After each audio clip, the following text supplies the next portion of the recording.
Hello dear learners and achievers. Previous दो videos में हमने ये ऑपरेशंस कवर किए थे। How to insert a node at specific location, ये हमने फर्स्ट वीडियो में देखा था, और उसी के साथ साथ कैसे एलिमेंट्स को डिस्प्ले करवाना है। सेकेंड वीडियो में पार्ट 2 में हमने देखा कि how to delete a specific node, यानी कि यूज़र वैल्यू इनपुट करता है और उस नोड की वैल्यू को किस तरह से डिलीट करना है, और किस तरह से रिवर्स में यानी कि बैकवर्ड डायरेक्शन में हमें एलिमेंट्स को डिस्प्ले करवाना है डब्ल्यू लिंक लिस्ट के अंदर। ये हमने दो ऑपरेशंस देखे थे। आज की इस वीडियो में हम ये दो ऑपरेशंस देखने वाले हैं। How to search a particular value, जो कि बहुत इजी ऑपरेशन है। Similarly how to sort the data of the list, यानी कि लिंक लिस्ट के अंदर आपके पास ऑलरेडी काफ़ी सारी वैल्यूज़ होंगी किसी भी ऑर्डर में, तो उसे हम असेंडिंग ऑर्डर में किस तरह से सॉर्ट कर सकते हैं। असेंडिंग ऑर्डर और डिसेंडिंग ऑर्डर के ऑपरेशन में सिर्फ ग्रेटर देन और लेस देन का ही डिफरेंस होता है, बाकी कोड बिल्कुल सेम टू सेम रहता है। लेट्स सी ये दो ऑपरेशंस किस तरह से किए जाएंगे। ये दोनों ऑपरेशंस बहुत ही ईजी हैं। तो जैसा कि आपको पता है कि हम एक और चॉइस यूज़र को देना चाहते हैं, तो हमें यहाँ पर वो चॉइस लिख देनी पड़ेगी। तो हम फॉर एग्जांपल यहाँ पर चेंजेस कर देते हैं, printf न्यू लाइन करके choice number 5 search a particular value, इस तरह से आप लिख दीजिए। और एक सिक्स्थ चॉइस ले लेते हैं, printf न्यू लाइन करके choice number 6 sort the values in ascending order. ये चॉइस लिखने के बाद हमें स्विच केस के अंदर चेंजेस करने पड़ेंगे। यूज़र यहाँ पर ch नाम के वेरिएबल के अंदर अपनी चॉइस इनपुट करेगा। यहाँ पर हम चेंजेस कर देते हैं, दो केसेस ऐड करने पड़ेंगे। केस 5 हम ले लेते हैं फॉर एग्जांपल सर्चिंग का। तो सर्चिंग नाम का एक फंक्शन बनाते हैं। ओके, सर्चिंग नाम के फंक्शन को हमने यहाँ पर कॉल किया, तो उसको ऊपर डिक्लेयर एंड डिफाइन करना पड़ेगा। लेकिन सीधी बात है, हमें सर्च करना है, तो क्या सर्च करना है वो यूज़र से हमें इनपुट करवाना पड़ेगा। तो हम यहीं पर ही यूज़र से एक वैल्यू इनपुट करवाते हैं, printf न्यू लाइन करके which element you want to search. User को एक ये सिंपल मैसेज दिखाई देगा। scanf से हम वो वैल्यू इनपुट ले लेते हैं, सपोज एम्परसेंड। यहाँ पर हम num नाम के वेरिएबल के अंदर इनपुट लेते हैं। ओके, तो यहाँ पर आप num को ऊपर डिक्लेयर कर दीजिए, यूज़र कौन सी वैल्यू को सर्च करना चाहता है।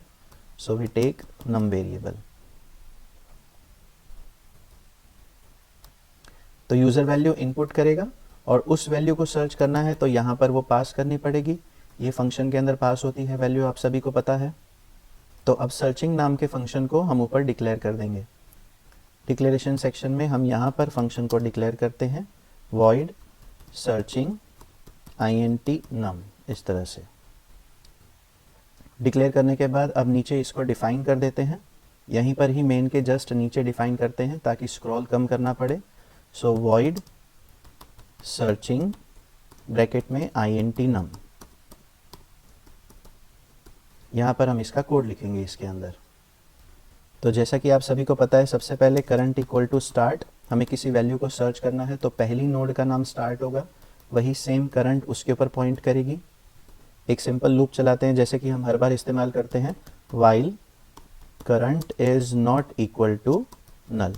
जब तक आप लास्ट नोड तक नहीं पहुंच जाते तब तक आपको ये लूप चलानी है, while current is not equal to null। तो ये हर एक नोड के साथ आपकी वैल्यू को कंपेयर करेगा। अब आप चेक करवा लीजिए, आपको याद होगा जिस तरह से आप डिलीशन में कंपैरिजन करते हैं। इधर देखिए, आपने डिलीशन में कंपैरिजन किया था, if data equal to current का इन्फो। आपका डेटा करंट के इन्फो से अगर मैच हो जाता है तो सीधी बात है वो ऑपरेशन डिलीशन का हम करते थे। यही कंसेप्ट हमें यहाँ पर इस्तेमाल करना है। आपको अपने डेटा को करंट के इन्फो से कंपेयर करवाना है कि वो अवेलेबल है या नहीं है। सो इफ़, यहाँ पर देखिए हमने वेरिएबल का नाम num लिया है, तो num के अंदर वैल्यू आएगी, तो आप num के साथ कंपेयर कीजिए, जो वेरिएबल आप लेते हैं उसी का नाम लिखिए। So if num equal to current का इन्फो, यूज़र जो वैल्यू इनपुट करेगा वो num के अंदर आएगा।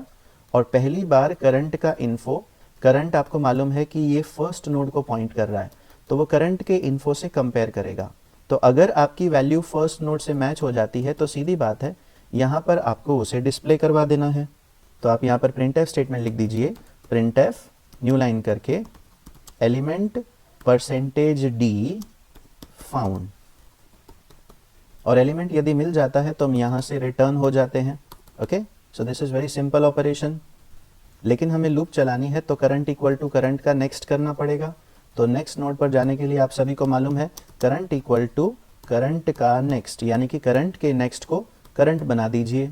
ये हमने डिस्प्ले में हर बार लिखा है, जब भी डिस्प्ले ऑपरेशन होता है तो आगे जाने के लिए करंट इक्वल टू करंट का नेक्स्ट और पीछे जाने के लिए करंट इक्वल टू करंट का प्रीवियस, ये इस्तेमाल किया जाता है, आप सभी को मालूम है।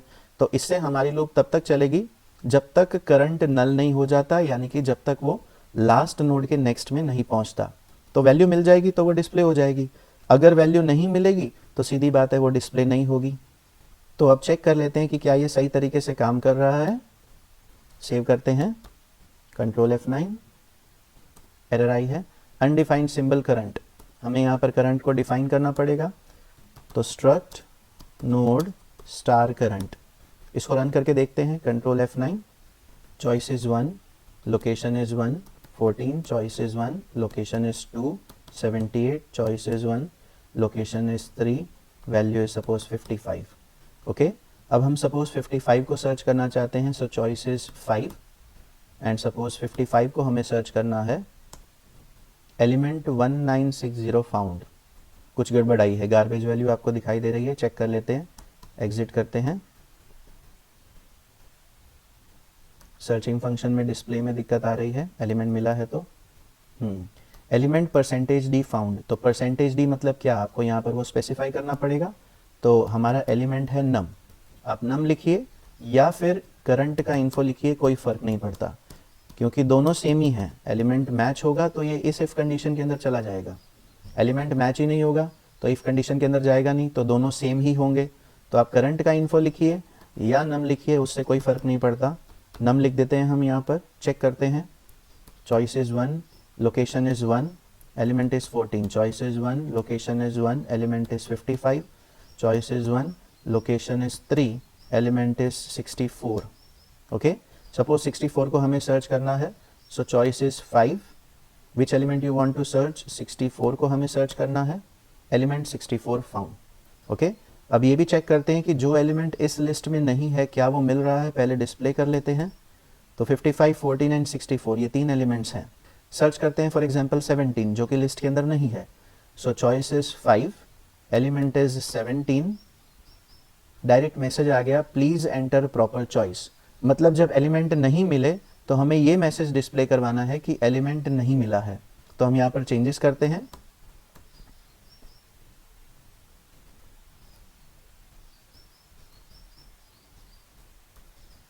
यहाँ पर हमें कुछ ऐसे चेंजेस करने पड़ेंगे जिससे अगर एलिमेंट हमें नहीं मिलता हो, जैसा कि अभी हमने देखा नम अगर लिस्ट में अवेलेबल नहीं है तो हमें डिस्प्ले करवाना है कि एलिमेंट इज नॉट फाउंड।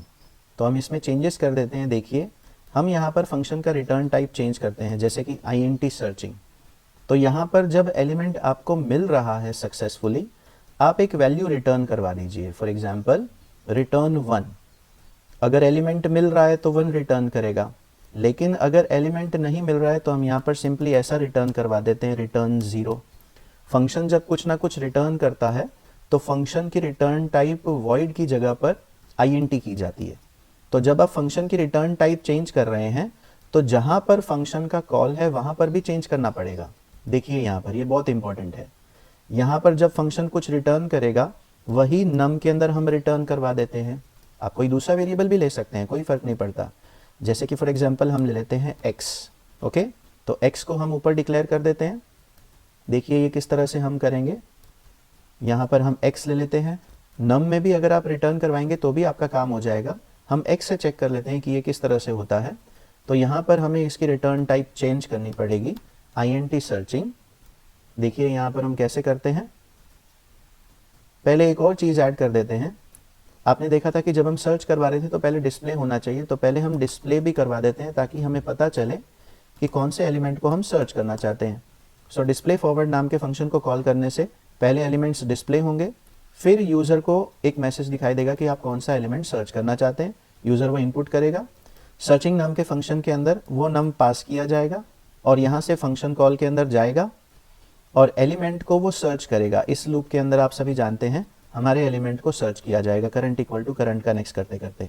अगर एलिमेंट मिलता है जैसे कि हमने देखा था तो अब फंक्शन 1 रिटर्न करेगा, लेकिन सपोज एलिमेंट नहीं मिलता है तो फंक्शन 0 रिटर्न करेगा।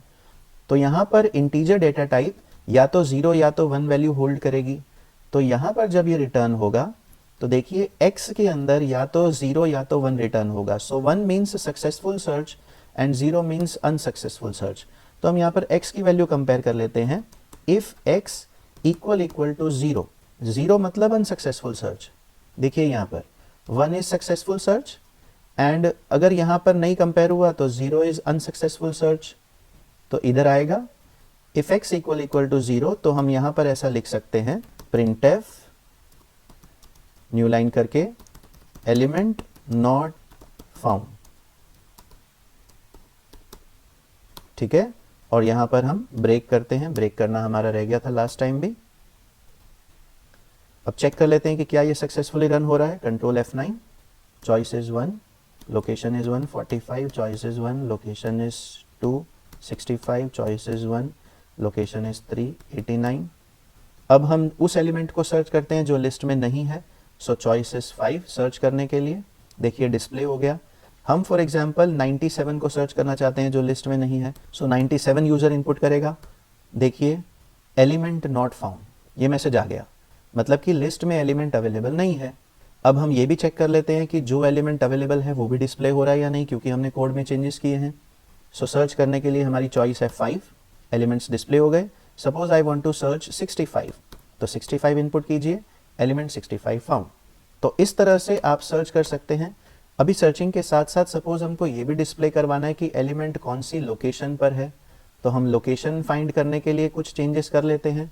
यहाँ पर एक माइनर चेंज करेंगे तो आपको लोकेशन मिल जाएगी। हम एक यहाँ पर काउंट नाम का वेरिएबल इस्तेमाल करते हैं जिसके अंदर हमें ये पता चलेगा कि हम कौन सी नोड पर पहुंचे हैं जहां पर एलिमेंट अवेलेबल है। सो int काउंट इक्वल टू 0 आप स्टार्टिंग में इनिशियलाइज कर दीजिए, और यहां पर जहां पर आपकी लूप चल रही है इफ कंडीशन के बाहर, ध्यान दीजिएगा इफ कंडीशन के अंदर नहीं, इफ कंडीशन के बाहर, जब इफ कंडीशन मैच हो जाती है तो ही ये अंदर जाता है, नहीं तो हर बार आपके काउंट की वैल्यू आपको इंक्रीमेंट कर देनी है। तो सीधी बात है, पहली बार आपके काउंट की वैल्यू 0 होगी, पहली बार जब लूप चलेगी आपकी फर्स्ट नोड को जब वो पॉइंट करेगा तो काउंट की वैल्यू 1 होगी, फिर जब लूप चलेगी काउंट की वैल्यू 2 हो जाएगी, फिर जब लूप चलेगी काउंट की वैल्यू 3 हो जाएगी। तो जिस स्पेसिफिक नोड पर हम पहुंचेंगे वहां पर काउंट की वैल्यू से हम उसकी लोकेशन जान सकते हैं। तो हम यहां पर काउंट की वैल्यू यदि डिस्प्ले करवा देंगे तो वो हमारा काम हो जाएगा। सो element percentage D found at location percentage D, okay. तो यहां पर हम लिख देते हैं काउंट। काउंट तो ठीक है, लेकिन जब आपकी लूप चलेगी तो आप सभी जानते हैं कि पहली बार काउंट की वैल्यू 1 हो जाएगी, लेकिन जब लूप घूमती है तो इफ कंडीशन उसके बाद चेक होगी तो काउंट की वैल्यू आपको 1 नहीं, तब आपको काउंट की वैल्यू 2 डिस्प्ले करवानी है, क्योंकि आप सेकंड नोड पर पहुंचे हैं। तो यहां पर हम उसको +1 कर देते हैं। ये +1 करने से क्या होगा कि जब आपकी लूप सिर्फ फर्स्ट टाइम घूमी है, सपोज आप पहली नोड पर हैं, तो पहली नोड पर हैं तो current is not equal to null, suppose वो ही आपका मैच हो गया। फर्स्ट नोड की वैल्यू सपोज यूजर ने सर्च करनी चाहिए, तो if num equal to current का इन्फो यस, तो मैसेज क्या डिस्प्ले होना चाहिए, element percentage D found at location percentage D, यानी कि element for example 25 found at location 0 नहीं, फाउंड एट लोकेशन 1।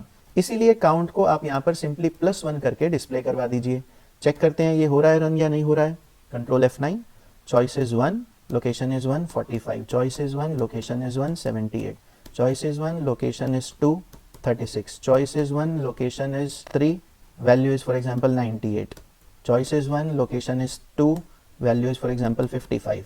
ओके, अब हम सर्च करते हैं, choice is 5, ये 5 एलिमेंट्स डिस्प्ले हो रहे हैं। Suppose I want to search 98, तो 98 लिखिए, ये देखिए एलिमेंट 98 फाउंड एट लोकेशन 4। आपकी लिस्ट के अंदर 5 एलिमेंट्स हैं, उसमें से 98 4th लोकेशन पर है, इसीलिए ये मैसेज डिस्प्ले हुआ है, एलिमेंट 98 फाउंड एट लोकेशन 4। तो इस तरह से आप किसी भी स्पेसिफिक एलिमेंट को सर्च कर सकते हैं। आइए सॉर्टिंग का काम करते हैं। हम इससे बाहर आ जाते हैं, चॉइस इज 0। अब हम इस लिस्ट के एलिमेंट्स को असेंडिंग ऑर्डर में सॉर्ट करते हैं। तो सॉर्टिंग करने के लिए सॉर्टिंग नाम के फंक्शन को डिक्लेयर कर देते हैं, वॉइड सॉर्टिंग। ओके, यहां पर हम एक चॉइस यूजर को दे रहे हैं, 6 नंबर की choice, sort the values in ascending order. तो यहाँ पर हमें स्विच केस के अंदर एक केस को इंप्लीमेंट करना पड़ेगा, यहाँ पर लिख देना पड़ेगा। तो यहाँ पर हम लिख देते हैं केस 6, सॉर्टिंग नाम के फंक्शन को कॉल करते हैं, SORTING सॉर्टिंग, और यहाँ पर इससे ब्रेक कर देते हैं। तो इस सॉर्टिंग फंक्शन को हम डिफाइन कर देते हैं, यहीं पर ही करते हैं ताकि स्क्रॉल कम करना पड़े। सो वॉइड सॉर्टिंग, यहाँ पर हम कोड लिखेंगे। सॉर्ट करने के लिए आप अज्यूम कीजिए कि आपकी लिस्ट के अंदर सपोज 4 एलिमेंट्स हैं, उन चारों एलिमेंट्स को हमें सॉर्ट करना है। तो फर्स्ट एलिमेंट को सेकंड से कंपेयर कीजिए, सेकंड एलिमेंट को थर्ड से कंपेयर कीजिए, थर्ड एलिमेंट को फोर्थ से कंपेयर कीजिए। ऐसे करते करते आपका लार्जेस्ट एलिमेंट लास्ट लोकेशन पर पहुंचेगा। सेम लूप आपको फिर से चलानी है, फर्स्ट एलिमेंट को सेकंड से कंपेयर कीजिए, सेकंड एलिमेंट को थर्ड से कंपेयर कीजिए। ऐसे करने से आपका second largest element third location पर पहुंचेगा। फिर फर्स्ट एलिमेंट को सेकंड एलिमेंट से कंपेयर कीजिए। ऐसे कंपैरिजन करने से आपका third largest element third location पर पहुंचेगा और जो स्मॉलेस्ट एलिमेंट है वो आपकी लिस्ट के बिल्कुल बिगिनिंग पर आ जाएगा। तो ये सिंपल सॉर्टिंग टेक्निक जिसे कहा जाता है बबल सॉर्ट, ये बबल सॉर्ट हम इस लिंक लिस्ट के ऊपर इंप्लीमेंट करने वाले हैं। देखिए सॉर्टिंग के लिए हमारे पास बहुत सारी सॉर्टिंग टेक्निक्स हैं, जैसे कि bubble sort, insertion sort, selection sort जिसे कहा जाता है push down sort, merge sort जिसका दूसरा नाम है two way merge sort, quick sort जिसका दूसरा नाम है पार्टीशन एक्सचेंज सॉर्ट। फिर हमारे पास radix sort, heap sort, bucket sort, बहुत सारी सॉर्टिंग टेक्निक्स डेटा स्ट्रक्चर्स में अवेलेबल हैं। लेकिन यहाँ पर हम सिंपल बबल सॉर्ट से हम एलिमेंट्स को सर्च करने वाले हैं। देखिए वो किस तरह से इंप्लीमेंट किया जाता है। आपको यहाँ पर 2 पॉइंटर वेरिएबल्स काम लगेंगे। करंट पॉइंटर वेरिएबल हमेशा काम लगता है, एक दूसरा पॉइंटर वेरिएबल भी ले लेते हैं। तो स्ट्रक्ट नोड स्टार करंट, और एक और पॉइंटर वेरिएबल हमें काम लगेगा क्योंकि हम एलिमेंट्स को कंपेयर करने वाले हैं। जैसा कि हमने कहा कि फर्स्ट एलिमेंट को आपको सेकंड से कंपेयर करना है, तो सेकंड वेरिएबल को भी पॉइंट करने के लिए एक पॉइंटर वेरिएबल हमें चाहिए होगा। तो यहाँ पर हम स्टार पीटीआर नाम का एक वेरिएबल ले लेते हैं। इन दोनों के कंपैरिजन से, यानी कि करंट के और पीटीआर के एलिमेंट, यानी कि करंट का इन्फो और पीटीआर के इन्फो को कंपेयर करके स्वैपिंग करवाते जाएंगे और स्वैपिंग करते करते हमारे एलिमेंट्स सॉर्ट हो जाएंगे। तो फर्स्ट नोड को हम पॉइंट करवाना चाहते हैं, तो आपको मालूम है करंट इक्वल टू स्टार्ट कीजिए आप। अब आप सिंपल एक लूप चला दीजिए जब तक करंट का नेक्स्ट नल नहीं होता। देखिए 2 कंडीशंस आती हैं, एक तो जब तक करंट नल नहीं होता और दूसरी कंडीशन जब तक करंट का नेक्स्ट नल नहीं होता। करंट नल नहीं होता इसका मतलब क्या है कि करंट फर्स्ट नोड से लास्ट नोड के नेक्स्ट तक जाएगा। ध्यान दीजिए, लास्ट नोड के नेक्स्ट तक जाएगा, और आपको मालूम है कि लास्ट नोड का नेक्स्ट नल होता है, वहां तक आपकी लूप चलेगी। लेकिन यदि आप लिखते हैं व्हाइल करंट का next is not equal to null, तो करंट आपका फर्स्ट नोड से लास्ट नोड तक जाएगा, लास्ट नोड के नेक्स्ट तक, यानी कि नल तक नहीं जाएगा। तो ये दोनों लूप बिल्कुल अलग तरीके से काम करती हैं। एक करंट का नेक्स्ट कंपैरिजन करती है और एक करंट को कंपेयर करती है। तो यहां पर हम लिखते हैं व्हाइल करंट का next is not equal to null, यानी कि ये आपको लास्ट नोड तक लेकर के जाएगा, लास्ट के नेक्स्ट तक नहीं, लास्ट नोड तक लेकर के जाएगा। इसके बाद आपकी सेकेंड नोड की वैल्यू आपको चाहिए, तो सेकेंड नोड की वैल्यू आपको किससे मिलेगी? पीटीआर से। सो पीटीआर इक्वल टू करंट का नेक्स्ट। स्टार्टिंग में आपकी फर्स्ट नोड करंट को पॉइंट कर रही है, आपने यहां पर देखा, तो सेकेंड नोड पर पॉइंट करवाने के लिए पीटीआर की जरूरत पड़ेगी। तो पीटीआर इक्वल टू करंट का नेक्स्ट लिखने से पहली नोड की नेक्स्ट वाली नोड, यानी कि दूसरी नोड, उसका नाम बन जाएगा पीटीआर। यहां पर एक दूसरी लूप हम अंदर चला देते हैं, while PTR is not equal to null, मतलब जब तक आपका पीटीआर नल नहीं होता। अब देखिए यहां पर लिखा है जब तक करंट का नेक्स्ट नल नहीं होता, यानी कि लास्ट नोड तक लेकर जाएगा, और यहां पर हमने लिखा है कि जब तक पीटीआर नल नहीं होता ये लास्ट नोड के नेक्स्ट तक लेकर के जाएगा। ठीक है, इस तरह से आपको लूप के अंदर कुछ कंपैरिजन करवा के स्वैपिंग करवाना है। लेट्स सी कि ये स्वैपिंग किस तरह से किया जाएगा। तो अब आपको करंट के इन्फो को अज्यूम कीजिए आपकी फर्स्ट नोड का करंट का इन्फो, आपको उसको पीटीआर के इन्फो के साथ कंपेयर करवाना है। तो हम यहां पर लिख देते हैं इफ करंट का info is greater than PTR का इन्फो। यदि फर्स्ट नोड का इंफॉर्मेशन पार्ट सेकेंड नोड के इंफॉर्मेशन के पार्ट से बड़ा है, तो सीधी बात है बड़े वाले एलिमेंट को हमें पीछे की तरफ शिफ्ट करना होता है। तो हम यहां पर शिफ्टिंग के लिए अपना वही टेम्प वाला लॉजिक लिखेंगे, टेम्प इक्वल टू करंट का इन्फो, करंट का इन्फो इक्वल टू पीटीआर का इन्फो। एंड ptr का info इक्वल टू temp, ये स्वैपिंग कर देगा। आप सभी जानते हैं कि ये किस तरह से किया जाता है। जो आपकी पहली नोड की वैल्यू है करंट का इन्फो, वो टेम्पररी वेरिएबल में जाएगी। ओके, यहाँ पर आपने टेम्प को इस्तेमाल किया तो सीधी बात है आपको टेम्प को डिक्लेयर करना पड़ेगा। हाँ, ध्यान दीजिए, ये जो टेम्प है it is not a pointer variable, ये एक नॉर्मल इंटीजर वेरिएबल है। जिस तरह से हमने मेमोरी एलोकेट करते समय, यहाँ पर ध्यान दीजिए, टेम्प का इस्तेमाल किया था। आपको याद होगा जब भी हम मेमोरी एलोकेट करते हैं तो वो टेम्प इस्तेमाल करते हैं उसके अंदर। यहाँ पर हमने टेम्प पॉइंटर वेरिएबल लिया है, लेकिन स्वैपिंग में जो हम टेम्प इस्तेमाल कर रहे हैं वो कोई पॉइंटर वेरिएबल नहीं है। So please make it very clear कि यहाँ पर आपको टेम्प को इंटीजर टाइप का डिक्लेयर करना होगा। यदि आपको कंफ्यूजन होता है तो हम नाम इसका चेंज कर देते हैं। फॉर एग्जाम्पल इसका नाम हम ले लेते हैं स्वैप। ओके, तो यहाँ पर हम नया वेरिएबल इस्तेमाल कर रहे हैं स्वैप। तो swap is an integer variable जो कि आपको स्वैपिंग में काम लगेगा। सो int स्वैप, ऐसा हम कह रहे थे। temp is not for allocating the memory, temp is not a pointer variable, temp is a variable that is used for swapping, जिसके अंदर वैल्यू आएगी। तो करंट का इन्फो यानी कि फर्स्ट नोड का इन्फो स्वैप नाम के वेरिएबल के अंदर जाएगा। आपकी सेकंड नोड का इन्फो यानी कि ptr का इन्फो करंट के इन्फो में यानी कि फर्स्ट नोड में जाएगा। और स्वैप नाम के वेरिएबल के अंदर जो भी आया होगा यानी कि फर्स्ट नोड की वैल्यू आई होगी यहाँ से, वो आपके ptr के इन्फो यानी कि सेकंड नोड के इन्फॉर्मेशन पार्ट में जाएगी। इस तरह से आपका स्वैपिंग का काम होगा। और आप सभी जानते हैं कि नेक्स्ट नोड पर जाने के लिए हमें करंट इक्वल टू करंट का नेक्स्ट करना होता है। तो इसी प्रकार ptr की मदद से भी हम नेक्स्ट नोड पर जाएंगे। तो हम यहाँ पर लिखेंगे ptr इक्वल टू ptr का नेक्स्ट। ओके, नेक्स्ट नोड पर जाने के लिए तो इनर लूप में ptr वेरिएबल की मदद से आप नेक्स्ट नोड पर जा सकेंगे। और सिमिलरली आउटर लूप में आपको करंट को नेक्स्ट नोड पर लेकर जाना है। तो यहाँ पर हम दूसरी स्टेटमेंट लिखते हैं, करंट इक्वल टू करंट का नेक्स्ट। जैसे डिस्प्ले में नेक्स्ट नोड पर जाने के लिए करंट काम आता है, यहाँ पर भी सॉर्टिंग करने के लिए करंट की मदद से आप नेक्स्ट नोड पर चले जाएंगे। और यहाँ पर आपका क्लोजिंग ब्रैकेट आएगा इस व्हाइल लूप का। ध्यान दीजिए, इंडेंटेशन इसलिए किया जाता है ताकि आप प्रॉपर तरीके से फॉर्मेटिंग कर सकें अपने प्रोग्राम की।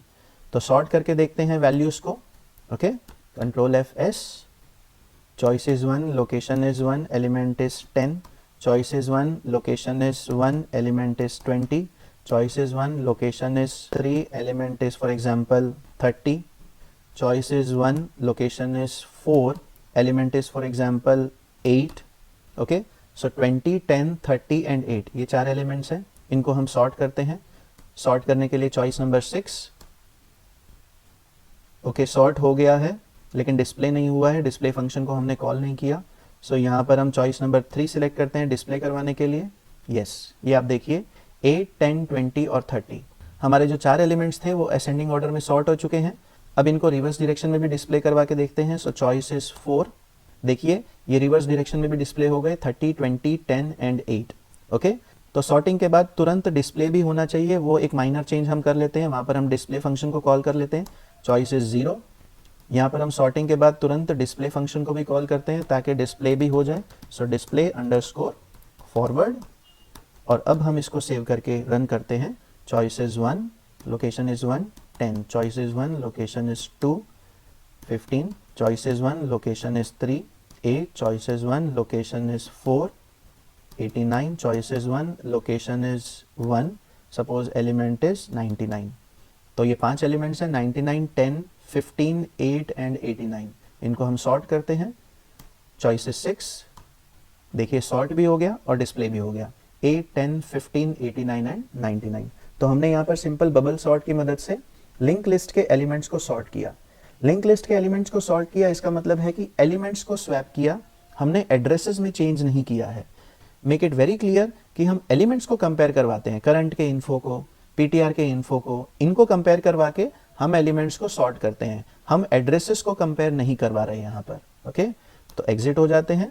तो हमने ये पूरा प्रोग्राम कंप्लीट कर लिया है। Inserting eight specific location, delete a specific node, searching and sorting. इस प्रकार बहुत सारे ऑपरेशंस आप लिंक लिस्ट के ऊपर कर सकते हैं। फ्यूचर में आगे की वीडियोस में हम बाकी के ऑपरेशंस भी देखेंगे। Thanks for watching the videos. Thank you so much. Keep learning, keep enjoying. Thank you.